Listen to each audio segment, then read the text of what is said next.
Three cars logged as scrap value are about to sell for $3 million, and the single father buying them for almost nothing already knows exactly why. The warehouse floor of the Dalton estate liquidation smelled of cold concrete and older dust, the kind that settles into upholstery and stays there for decades. And under three sheets gone gray with neglect sat the reason 200 people had paid to stand in a drafty auction hall on a Tuesday morning.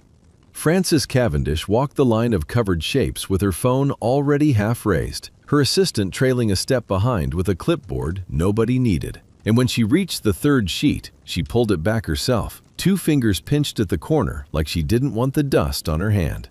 Underneath, a low, long-hooded touring car, its paint gone chalky, one headlamp glass cracked into a spiderweb, a coach-built body whose lines, even under grime, held a kind of unmistakable, unhurried elegance. Frances looked at it for exactly as long as it took to form an opinion. "Worthless junk," she said, not lowering her voice, and the room laughed with her because rooms like that one always did. Somewhere near the back, near enough to hear it and not near enough to be seen doing so, a man in a faded canvas jacket did not laugh. He did not smile either. He stood with his hands loose at his sides, watching the cracked headlamp the way another man might watch a face he recognized across a crowded platform, and said nothing at all. His name was Oliver Nash, and he had built that car with his own hands 18 years before anyone in that room had ever heard the word Dalton. He signed the winning bid 40 minutes later in a back office that still smelled of the estate's old cigars. His signature, small and even, the auctioneer's assistant barely glancing up as she stamped the paperwork, because the number he'd offered was so far beneath what the room believed the cars were worth that nobody thought to ask him why he wanted them.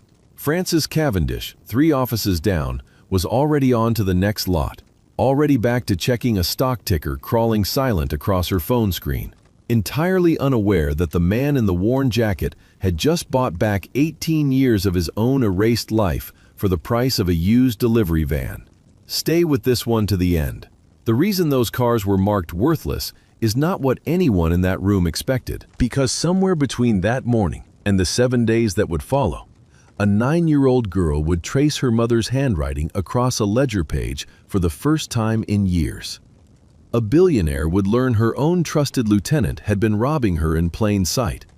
And 3 cars nobody wanted would sell for $3 million, not because the world had finally noticed Oliver Nash, but because he had never once needed it to. The alarm in the small house behind Ingram and Nash Restorations went off at 5:45, and Oliver was already awake. He was always already awake, lying in the gray half-light listening to the furnace tick, and the yard dog 2 properties over barked twice and quit. And by the time the alarm sounded, he'd usually been staring at the ceiling for 11 minutes, doing the quiet arithmetic of the day. Parts owed, invoices unpaid, Cora's field trip fee due Friday. He rose without hurry, pulled on yesterday's jeans, and knocked twice, never 3 times, on the door across the hall. Cora Nash was already sitting up when he opened it, blankets kicked to one side, hair flattened on one side of her head and defiant on the other. She was 9, and she had her mother's habit of waking without complaint, straight into stillness, no groggy transition at all. "You're up," Oliver said, which wasn't a question, and she said, "You knocked the same both times," which wasn't one either. It was a fact she'd been collecting for years, filed alongside the other facts she kept about him. That he studied a car for a full minute before he ever touched it, that he never raised his voice, that he kept a canvas tool roll on the highest shelf in the workshop that he opened maybe twice a year and never during business hours. Breakfast was oatmeal on a low flame, the same low flame every morning, because he'd learned once that a high one scorched the bottom of the pan before Cora ever came downstairs.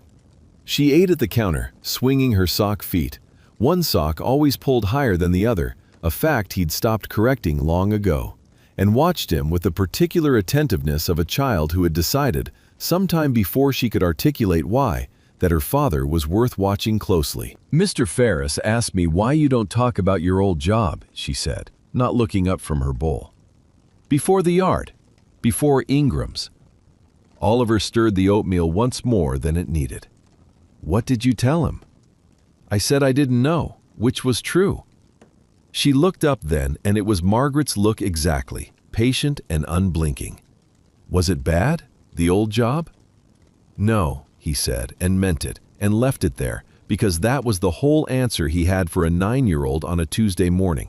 The rest of it folded away in a company that no longer existed and a canvas roll on a shelf too high for her to reach without a stool.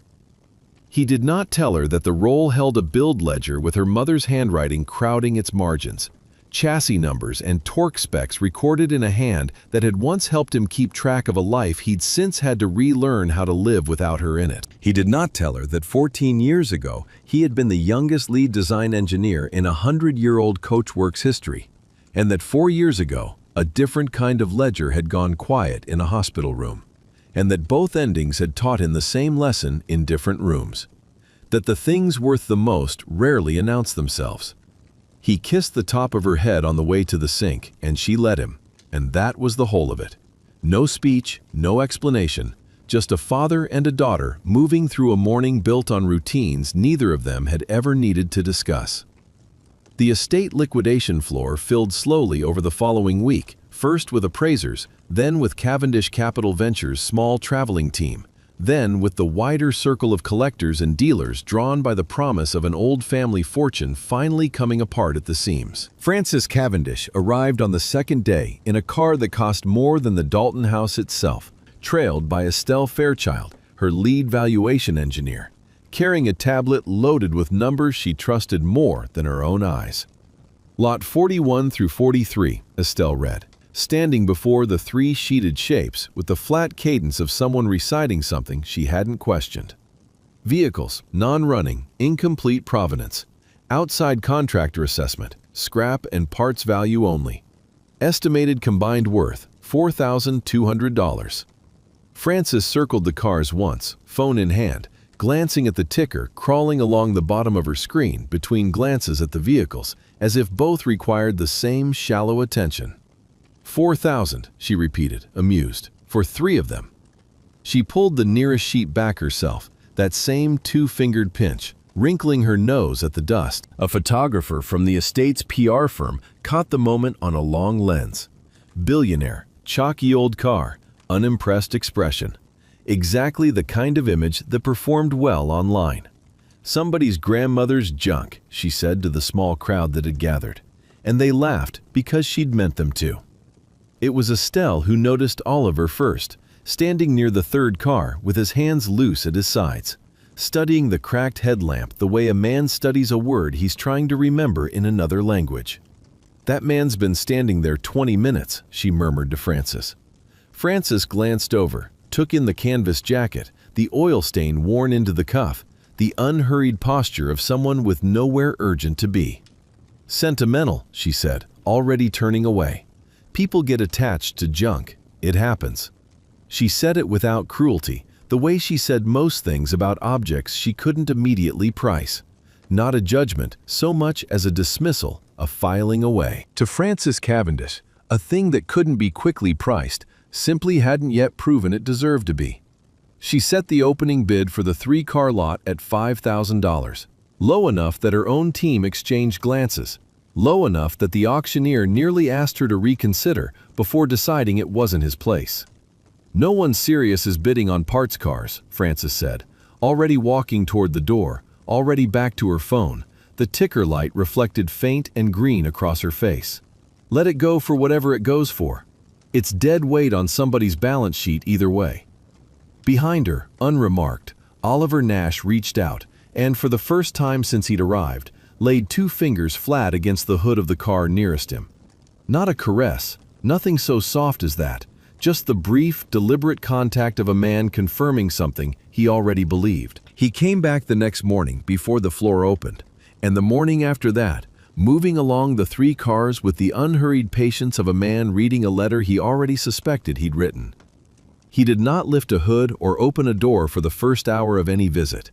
He looked first, at panel gaps, at the pattern a weld leaves when the hand that made it was tired or sure, at the specific curve of a wheel arch that a factory die could never quite reproduce twice the same way.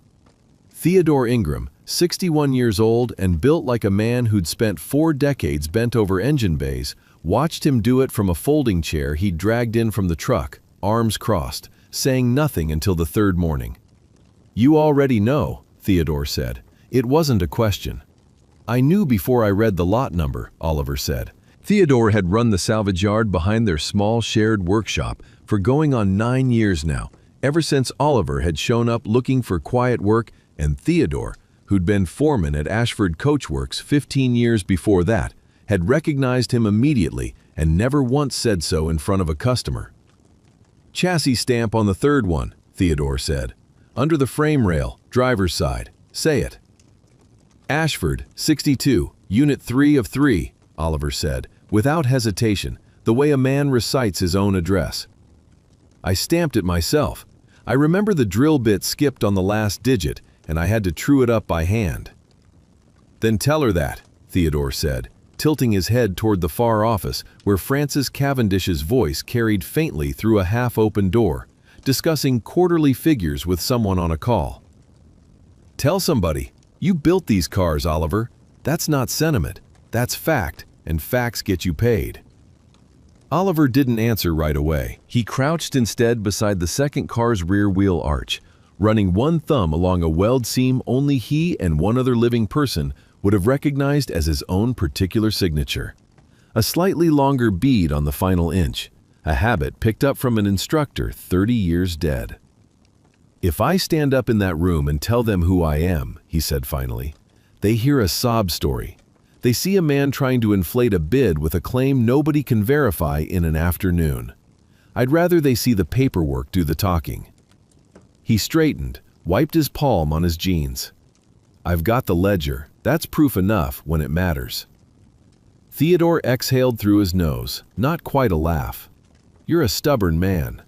"I'm a careful one," Oliver said, and that was as close as he came to correcting him. He placed the bid the morning of the sale, using nearly everything the two of them had. The modest reserve account Ingram and Nash kept for lean months. A second mortgage Theodore had quietly offered without being asked twice. And the last of what Oliver had set aside since Margaret died. Money he'd promised himself he'd never touch except for Cora. He did not flinch signing the number. He'd done the arithmetic the way he did every morning at 5:46, and he already knew what those cars were, which meant he already knew what they were worth, regardless of what a scrap appraisal or a distracted billionaire believed about them. The bid confirmation happened in a side room off the main floor, folding chairs and a folding table. Francis Cavendish signing off on the sale with the same brisk inattention she'd given the whole lot. Estelle beside her with the tablet, a junior associate recording the transfer. "Congratulations," Francis said to Oliver without quite looking at him, already reaching for the next folder. "Enjoy your parts cars." "They're not parts cars," Theodore said. Francis looked up then, more out of surprise at being contradicted than genuine curiosity. "Excuse me?" "Those 3 cars," Theodore said, standing, his voice carrying the flat, unshowy authority of a man who had spent his whole working life being believed the first time he said something, "were designed and hand-built by this man, chassis to coachwork, at Ashford Coachworks in 1962. I was foreman on that line. I watched him do it. There is no question in my mind, and there won't be one in yours in about 90 seconds. The laughter that had followed Francis Cavendish around the room all week did not return. Estelle's fingers stopped moving on the tablet. Francis's eyes moved from Theodore to Oliver, taking in for the first time, really taking in, the stillness of his hands, the oil stains set into the cuff of his jacket, the unhurried patience of a man who had said almost nothing all week because he had never needed to. Oliver set his canvas tool roll on the folding table and unbuckled it without ceremony. Inside, wrapped in a soft cloth gone thin at the folds, was a ledger, its cover cracked, its pages swollen slightly with age. He opened it to a page marked with a strip of masking tape yellowed to amber, and turned it so Francis could read it without having to lean. 3 chassis numbers in a draftsman's careful hand. Beside each, in a second smaller looping handwriting, a note. Torque specifications, a paint code, a small correction where a number had first been written wrong, and crossed out gently, rewritten beside it.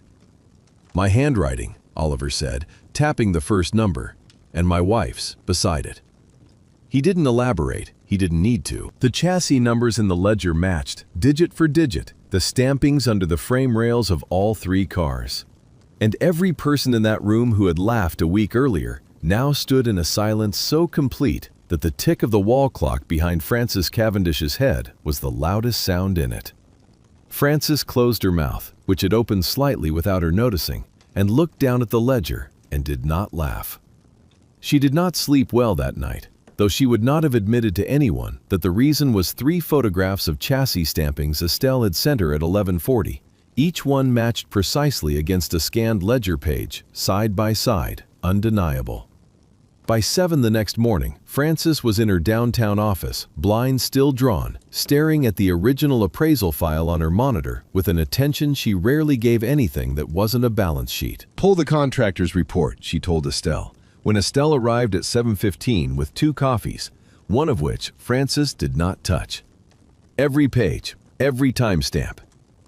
Estelle had already started, in truth, sometime around midnight, unable to let the discrepancy sit unresolved. What she found by 9 that morning she laid out for Frances without softening it, because softening things for Frances Cavendish had never once been rewarded. The valuation was signed by an outside contractor named on our vendor list as independent, Estelle said. But the physical inspection log, the one that's supposed to record when an assessor actually walks the lot, is dated a full day after the signed valuation went into our system. She turned the laptop so Frances could see the 2 timestamps side by side. He priced them before he ever saw them. Frances read it twice. "That's not an error," she said quietly. "That's a number decided in advance." "There's more," Estelle said, and there was something careful in how she said it, the tone of someone who has found a door she isn't sure she's meant to open. The contractor's invoice wasn't paid out of our standard vendor account. It routed through a company called Harrow Bridge Holdings. I've never heard of them. They're not on any vendor list I've seen in 3 years here. Frances sat back. For the first time since Oliver Nash's ledger had landed open on a folding table, she felt something colder than embarrassment settle into her chest. A small, precise unease, the kind that comes from realizing a number you trusted had never been a fact at all, only a decision someone else made and let you believe was arithmetic. "Find out who owns Harrow Bridge," she said. "Today, before end of day, Estelle. I want a name." Estelle nodded, already reaching for her tablet, and did not say what she was already beginning to suspect, that the answer, when it came, would not be a stranger's name at all. The probate court's deadline sat 4 days out now, immovable, a date fixed months earlier by a judge who had never heard of Ashford Coachworks and never would. And every hour against it mattered. Estelle worked through the holding structure the way she'd been trained to, methodically, without drama. Harrow Bridge Holdings led to a numbered account in a mid-size regional bank, which led, after a compliance officer's reluctant afternoon of paperwork, to a second holding entity registered 18 months earlier under a name so generic it seemed designed to be forgotten: Amberline Asset Partners. Amberline's sole authorized signatory, listed in filings nobody at Cavendish Capital had ever thought to cross-reference against internal personnel records, was Spencer Westbrook. Frances read the name twice on the page Estelle handed her and did not, for several long seconds, say anything at all. Spencer Westbrook had been her chief acquisitions officer for 11 years. He had sat across from her in 100 negotiations, had a standing joke about the ticker she checked mid-sentence, had been at her father's funeral in the second row. The compliance meeting that followed, held 2 days later in a small conference room with a single lawyer present and no press, no spectacle, no raised voices, laid it out with the flat efficiency of a routine audit rather than a reckoning. Westbrook had arranged for the outside contractor to file a pre-written scrap valuation on the 3 Ashford cars, routed the man's fee through Harrow Bridge to obscure the source, and stood ready, through Amberline, through a bidder he'd quietly financed, to acquire the cars at auction for a fraction of their worth and resell them within the year to a private collector network at their true value, pocketing a difference that would have run well past $2 million. He had not anticipated a man in a canvas jacket outbidding his placeholder buyer, for reasons that had nothing to do with price. Westbrook did not deny it when confronted with the paperwork. He offered instead the kind of thin, practiced explanation men give when they've been caught by numbers rather than by conscience, a phrase about market inefficiencies, about the appraisal system being outdated anyway, about no one really being harmed. Francis listened to all of it without expression and then asked him to leave the building, and that was the whole of his undoing. No confrontation to savor, no raised voice, just a chief acquisitions officer walking out of a glass tower carrying a single box, and a compliance department already drafting the language for a full review of every valuation his division had touched in 2 years. Francis stood at the window afterward for a long time, watching the box disappear into the elevator, turning over an uncomfortable arithmetic of her own. That she had called Oliver Nash's life's work dead weight in front of a laughing room, based entirely on a number a thief had handed her, and she had never once thought to question. Francis Cavendish arrived at Ingram and Nash Restorations on a gray Thursday afternoon, alone, without an assistant, without a photographer, in a car she'd driven herself. Oliver was in the workshop bay when she came through the door, sleeves rolled, hands still for a moment when he saw her, the same stillness he gave everything before he decided how to meet it. "I came to say it in person," Francis said, "because I think you'd know if I didn't mean it." She didn't reach for her phone. It stayed in her pocket the entire visit, which Oliver noticed, and which was its own kind of admission. "I called your life's work junk in front of a room full of people, based on a number my own chief acquisitions officer manufactured to steal it from you. I didn't check. I didn't look. I trusted a figure on a page because it was easier than trusting my own eyes, and a man who'd spent 30 years earning the right to trust his." She let that sit a moment, unadorned, no qualifier softening it. "I'd like to void the sale. Let you have the cars back at the original scrap price. It's the only honest correction I can think to make." Oliver set down the wrench in his hand, slow and deliberate, and looked at her the way he looked at a car before he ever touched it, a full, unhurried minute of simply seeing what was in front of him. "I won the bid fair," he said. "I'll pay what I offered. Full price, no discount." He watched something like confusion cross her face and answered it before she asked. "You're not the one who wronged me, Miss Cavendish. You're the one who got lied to, same as I did once, a long time ago, by people who erased my name off work my hands built because it was cheaper than crediting me for it. Taking a discount from you wouldn't fix that. It would just make me a man who profited off your embarrassment. And I've got a daughter who'd know the difference." Francis was quiet long enough that the shop's old wall clock ticked through 11 full seconds. "Then let me do something that isn't a discount," she said finally. "Name it." Oliver reached for the canvas roll on the workbench beside him, unbuckled it, and drew out the ledger, laying it open on the bench between them to the page with the 3 chassis numbers and the second handwriting beside his own. "My wife helped me keep this," he said. "Margaret. She used to sit across the bench from me some nights after we married, and I'd call out a chassis number and a spec, and she'd write it down so I could keep both hands on the work. She died 4 years ago. Cancer. It was fast at the end, faster than either of us was ready for." He didn't dress the sentence in anything more than that. "I want the difference between the scrap price and what those cars are actually worth to fund an apprenticeship. Kids who want to learn restoration the way I did, hands first, the kind of training that doesn't show up on a resume until it's the only thing that matters. Name it after her." He turned the ledger slightly so the margin note caught the light. A small correction, a rewritten digit, patient handwriting steadying a nervous one. "She wrote the chassis numbers down so I wouldn't have to remember them alone. Seems right that her name should be the one that keeps teaching, long after I'm not standing at that bench anymore." Francis looked down at the 2 handwritings side by side for a long moment, then up at him, and something in her face had shed its usual armor of numbers entirely. "The Margaret Nash Apprenticeship Fund," she said quietly, testing the shape of it. "Cavendish Capital will endow it. Fully. Starting with what Westbrook tried to steal from you, and considerably more besides." She extended her hand, and it was not a business handshake, not really. though it looked like one to anyone glancing through the shop window. "I'm sorry, Mr. Nash." Plainly, not because a compliance report made me say it. "I know," Oliver said, and shook her hand once, and that was the whole of it.